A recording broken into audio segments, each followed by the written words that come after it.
O'Halloran and welcome to the show. I've been out of action for a few months because I broke my right arm and now I've got a plate and 9 screws in there. But I'm back in action producing new fun content and fitness videos for you.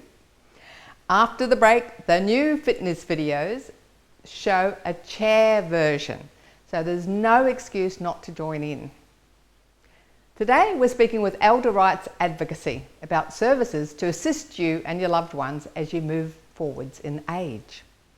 Then, if you're thinking about growing your own veggies, even in a small space, Perry Cho will give us some ideas.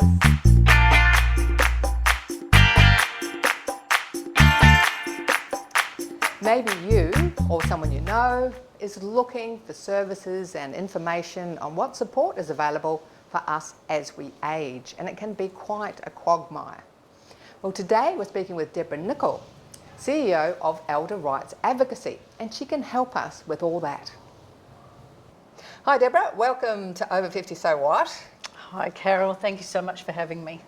There are so many people sitting at home, like myself. I'll have no foggy idea what to do as we get older and what's available.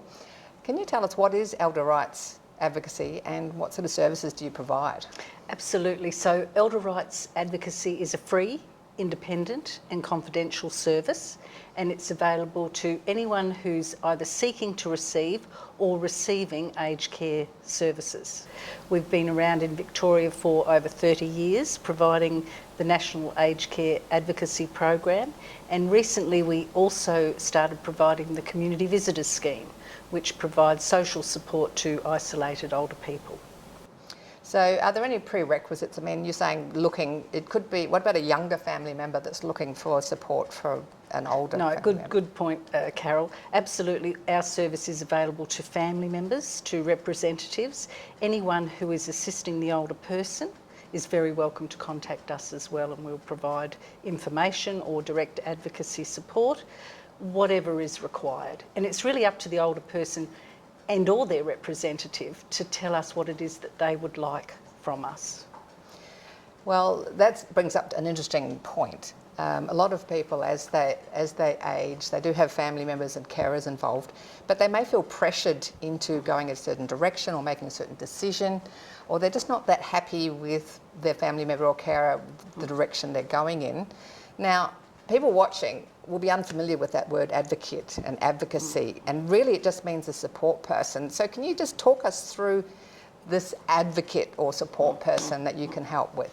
It really does. Very good point. People will often say, what is an advocate? What do they do? We stand beside the person and we act at their direction. So we are rights-based and we work on an empowerment model. For us, it's about providing the person with information about what their rights are and then supporting them to assert their rights and to have their voice heard. So every older person has a right to decide what care and services that they will receive, whether they go to live in a residential aged care facility or not. It is their choice. But you're quite right, often their voice is not heard. So as an advocate, we just stand beside the person and make sure that their voice is heard, as I say, and that we provide that level of support.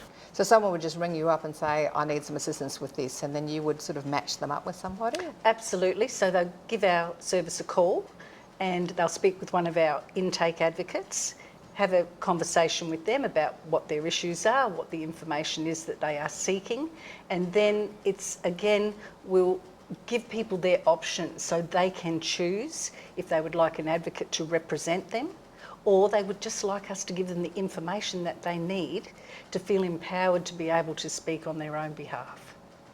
Can you give us some examples of situations people find themselves in and they come to you with a situation saying they need help? So often they will have an issue with an aged care provider. So that could be a provider who's providing in-home care through a home care package or community home support, or it could be that they are living in residential aged care and they're not happy with the care and services that they're receiving. So in the residential aged care facility setting, for example, it could be something as simple as, I don't like the food that's being served. I say simple. I mean, we totally appreciate that food is a very important issue for people. So it could be a food issue, it could be my call bell is not answered as quickly as I want it to. It could be I'm not included in my care planning. I don't know what's on my care plan, but I'm not getting the services that I want. They're waking me up too early to have a shower, for example. Or it could be that I have serious clinical or medication concerns. I'm on medication that I don't understand, I'm not happy with. Can you help me speak to the provider and get more information about that? I know a lot of people, unfortunately, I've personally come across quite a few, that haven't thought about planning ahead of what to do and what's going to happen, and they've ended up having a stroke and become unable to make those decisions themselves, or they've got limited ability moving forward. So what advice would you give to people like, at the moment, like myself, looking into the future of how to plan for your future? No, good question, Carol. And I myself, I'm no spring chicken. I mean, this occurs to me as well. It is about making sure you have conversations with your family or your representatives, those people who are close to you, so that if you cannot speak for yourself, that they understand what it is that you would like to happen at that point. Because it should be your choice. And even if you're in a position where you've had a stroke or you may have been diagnosed with dementia, you're cognitively not as able to make decisions at that point, but people need to assist you to make those decisions. So it's not about making decisions for the older person, it's about to whatever extent you can include them in that decision-making process to do so. And of course, if you've already let people know what it is you want, that's very helpful. So the key point is, if you're able-bodied now and fully functioning, really try and work out exactly what you want absolutely. and let your family members know. Yeah. So should anything happen, they already know instead of guessing what you want. That's it. We none of us want to think that anything is going to happen to us, or that we could possibly end up living in a residential aged care facility. But the reality is, as we live longer and we have potentially more health issues, that may be the outcome. So yes, it is good to let people know what it is that you would like to happen. Now, a lot of people watching the show will be in their third age. They're like sort of pre-retirement, or semi-retired or retired, and moving into their fourth age, which is needing that aged care support. So for the viewers watching today in that stage, the third age, looking to the fourth age, what would you tell them to do? Start thinking now about what you might want. We don't want to think that we will ever need support. We want to stay independent as much as possible, but start thinking about what it is that you would want to happen were you in the position where you needed care and support. Now, that is hard for people to do, because I guess you don't really know what you need until you need it. Exactly. You as you say, you may have had a stroke, you may have had a fall, you may have broken something and not be as mobile as you once were. But I guess I don't want people, because there's a lot of bad press about aged care generally, and there certainly are a lot of improvements that need to happen in aged care, but I wouldn't want people to be fearful of reaching out to get services, of reaching out and having that assessment for services. Again, it still is your right to decide what it is you will or will not have. And a lot of older people say to us, oh no, we don't want to be assessed because inevitably we'll end up in residential care. Yes. But that's not the case. The government are pretty keen to fund people to be able to stay in their own home. It's cheaper for them. Yes. And it's preferable for the older person.